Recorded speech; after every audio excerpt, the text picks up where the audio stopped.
Olá, turma! Sejam bem-vindas e bem-vindos de volta à nossa disciplina IEF 036, Laboratório de Física 1.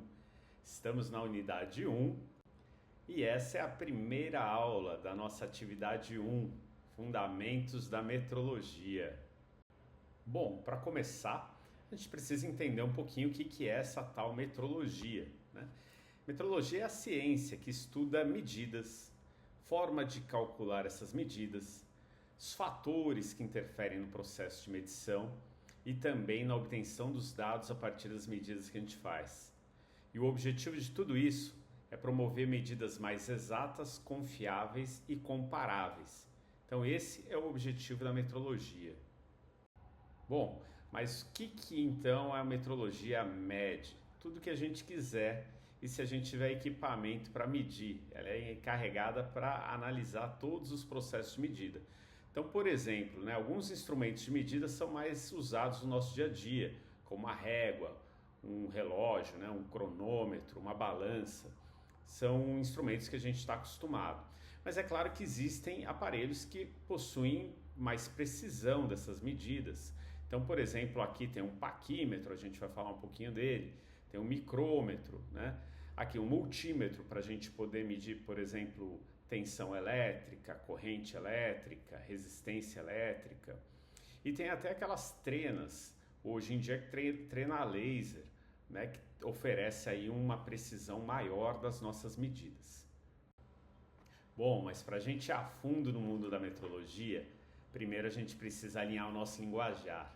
Então, quando a gente fala, por exemplo, medição, isso se refere ao ato de você medir, a ação que você faz para medir algo.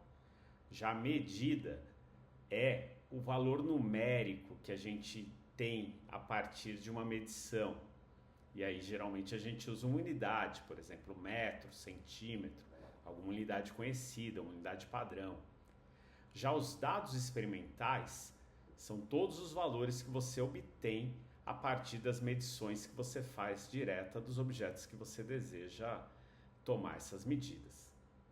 E os resultados experimentais, geralmente eles vêm lá no final, que é depois de você tratar os dados, depois de você manipular esses dados através de operações matemáticas, e aí você trata então esses dados experimentais. Existem os outros termos da metrologia que também são muito importantes e vão estar aí no nosso dia a dia ao longo dessa disciplina. Um deles é a ideia de valor verdadeiro, também às vezes chamado de valor-alvo. Na verdade, essa é uma grandeza experimental que pode ser considerado o objetivo final do nosso processo de medição. Ou seja, depois que você realiza algumas medições, você chega com um resultado, com uma média, com um valor final. E aí esse valor ele pode ser considerado em alguns momentos o nosso valor-alvo ou o nosso valor verdadeiro de uma certa grandeza. Também tem o termo de exatidão. Exatidão é a proximidade de uma medida que você realiza com esse valor-alvo. Então você faz um processo de medição e será que esse processo aí, será que essa medida chegou perto daquele valor verdadeiro? E a ideia de precisão. Quando você realiza muitas medidas, se essas medidas estão próximas entre si. Vamos dar uma olhadinha nisso mais a fundo. Vamos começar olhando um pouquinho do valor verdadeiro. Todo valor verdadeiro supõe um modelo. Por exemplo, uma constante física. Vamos tomar como exemplo a aceleração da gravidade aqui na Terra. A gente sabe o valor da gravidade, mas que valor é esse? Na verdade, ele parte de um modelo, de uma idealização, E o valor verdadeiro de uma grandeza experimental é sempre desconhecido. Ou seja, se você chega a esse valor verdadeiro a partir de um experimento, você nunca vai ter esse valor assim exato.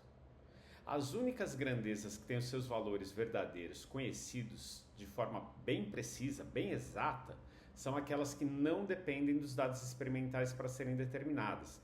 Ou seja, aquelas grandezas que nascem de modelos matemáticos. Um exemplo disso é, por exemplo, o valor de π. O valor de π é a razão aí entre o comprimento de uma circunferência e o seu diâmetro. Ou também, não sei se vocês já ouviram falar da razão áurea, da proporção áurea, E tem vários outros exemplos aí de grandezas que a gente considera o valor verdadeiro, exato, conhecido. Então, de novo, quando o valor verdadeiro foi obtido a partir de uma experimentação, a gente nunca vai saber esse valor verdadeiro de forma exata. Porém, quando ele foi obtido a partir de uma modelagem matemática, aí sim, aí esse valor verdadeiro pode ser considerado exato. Já o conceito de exatidão, ele refere-se ao grau de concordância de uma medida com o seu valor-alvo. Então, por exemplo, você fez aí uma série de medidas experimentais e aí você chega a um resultado. Se esse resultado está mais próximo do valor verdadeiro, né? Por exemplo, uma constante, você fez um experimento para determinar o valor da gravidade. Se esse teu experimento te dá um resultado com um valor muito próximo ao valor real considerado da gravidade, então você diz que essa medida é mais exata. Quando esse valor está mais distante, ou quando esses valores estão mais distantes, você diz que esse valor aí não é tão exato assim. Dá para a gente fazer um paralelo aqui com esse alvo, né? Nesse alvo aqui do lado esquerdo, deixa eu colocar ele aqui, clicar nele aqui, ó. Esse alvo aqui do lado esquerdo, você percebe que tem vários pontos próximos ali ao centro do alvo. Então, a gente fala que essa medida aí, ou esse número de medidas, foi mais exata. Já nesse alvo aqui do lado direito, ele já é uma medida menos exata. Os valores estão mais distantes do centro.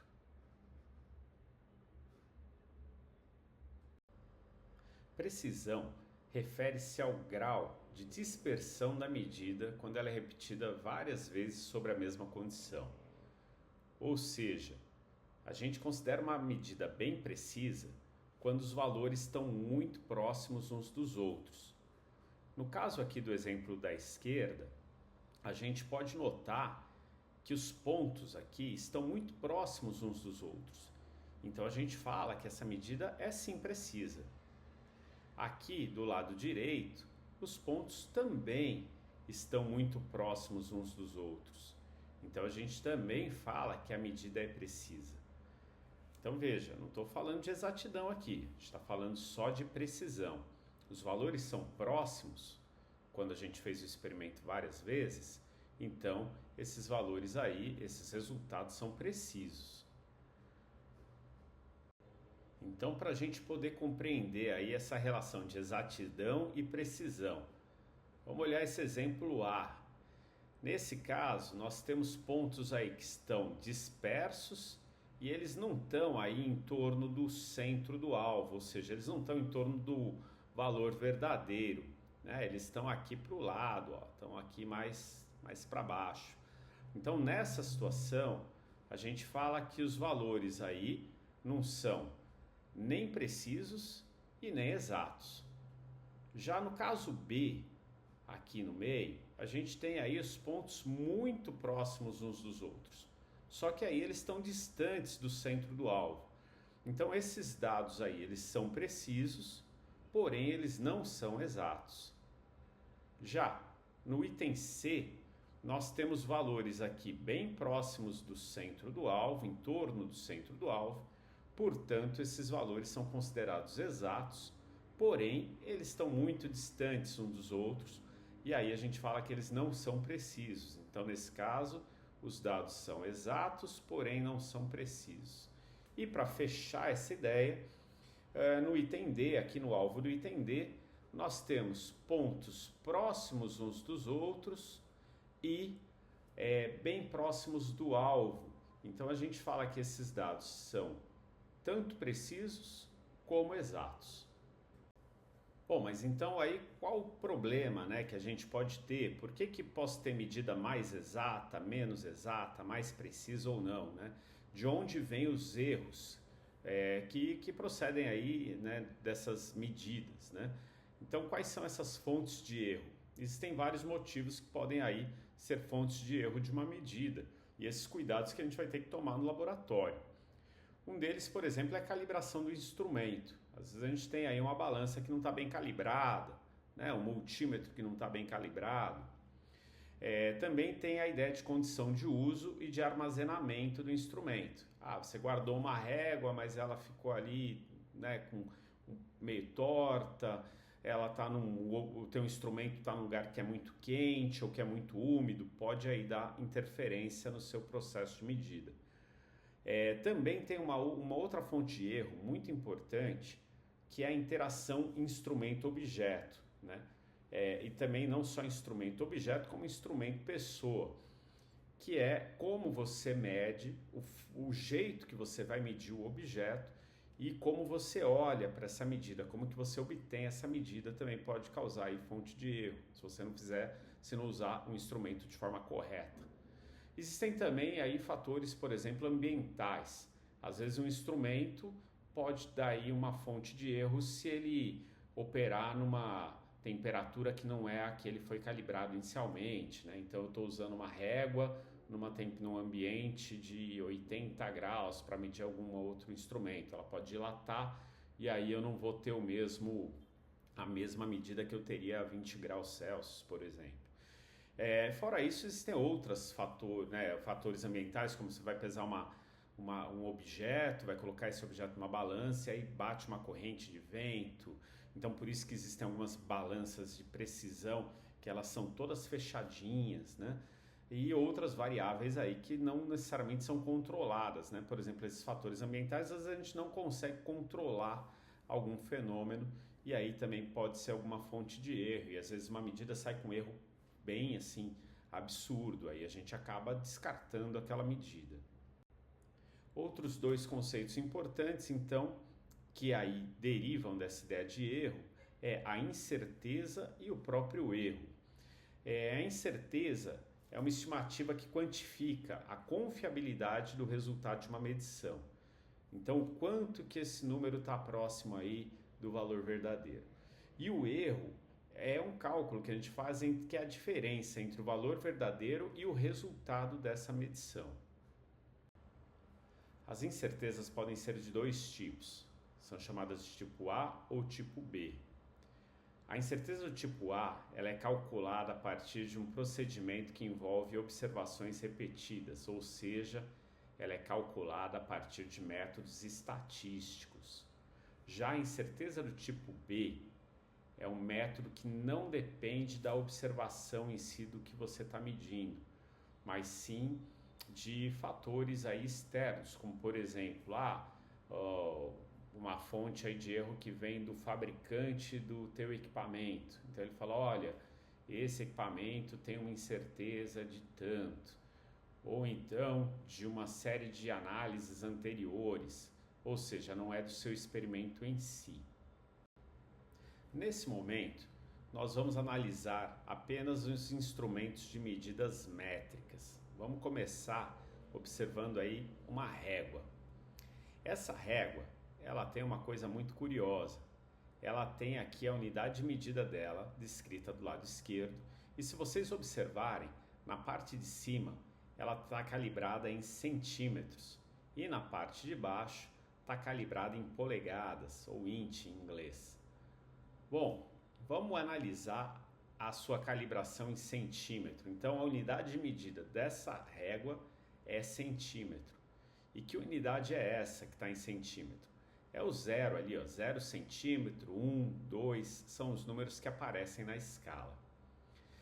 Se vocês observarem, essa escala, ela está dividida aí entre o 0 e o 1 em 10 partes, ou seja, ela tem subdivisões aí de 0,1 centímetro.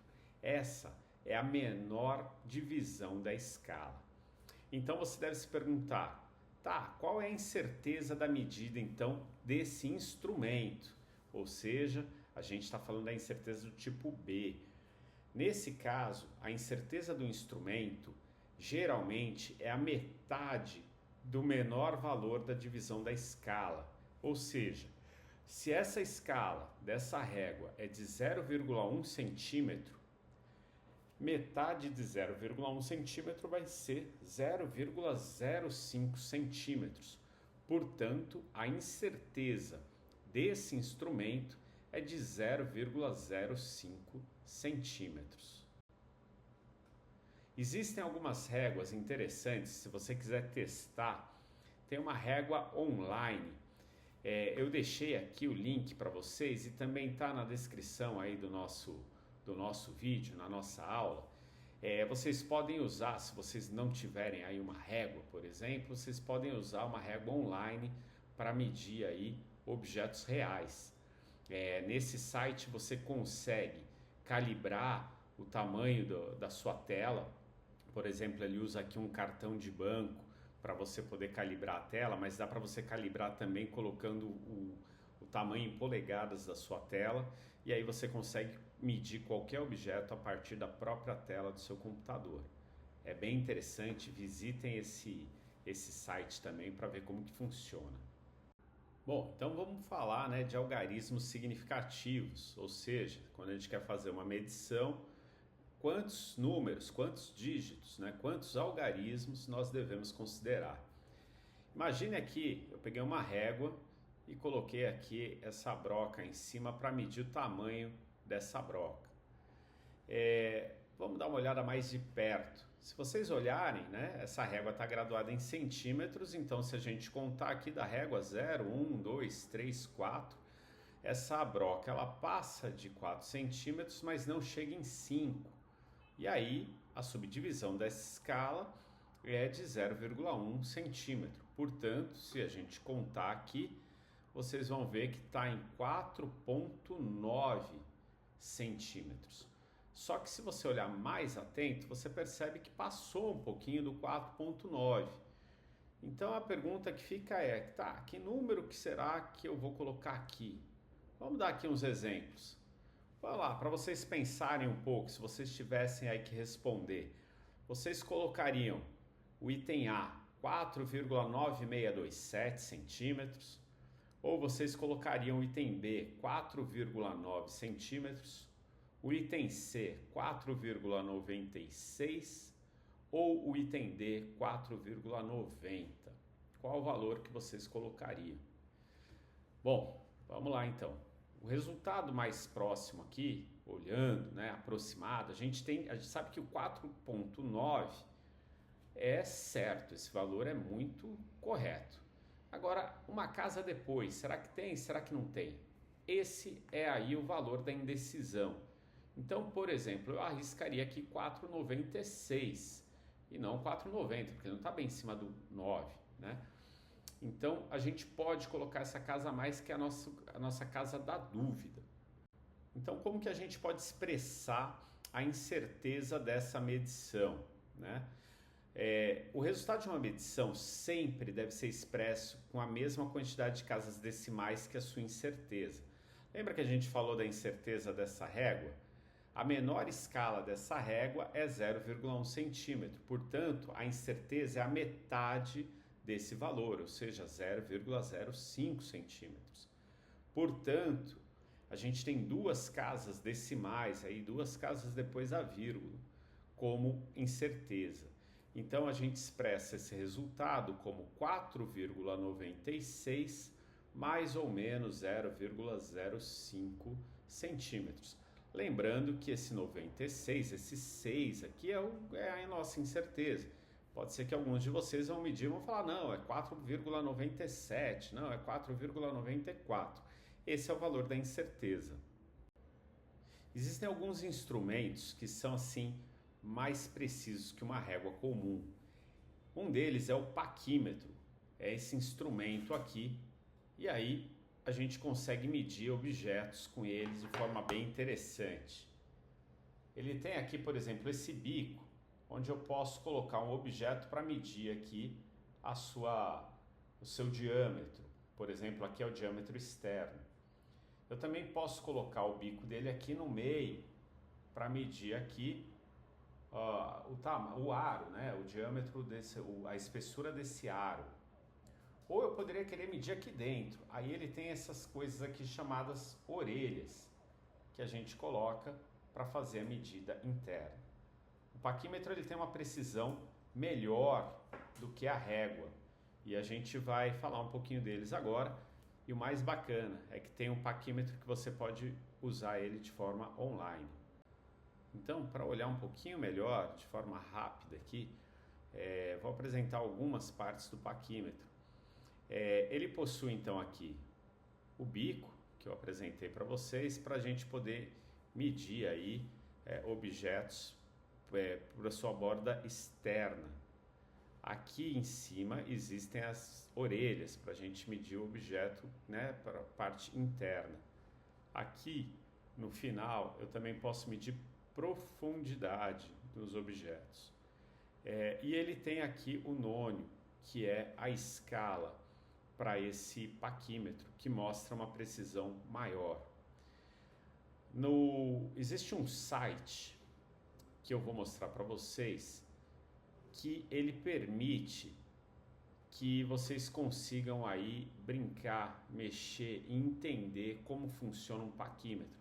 Então fica como tarefa para vocês olhar aí o funcionamento do paquímetro nesse site.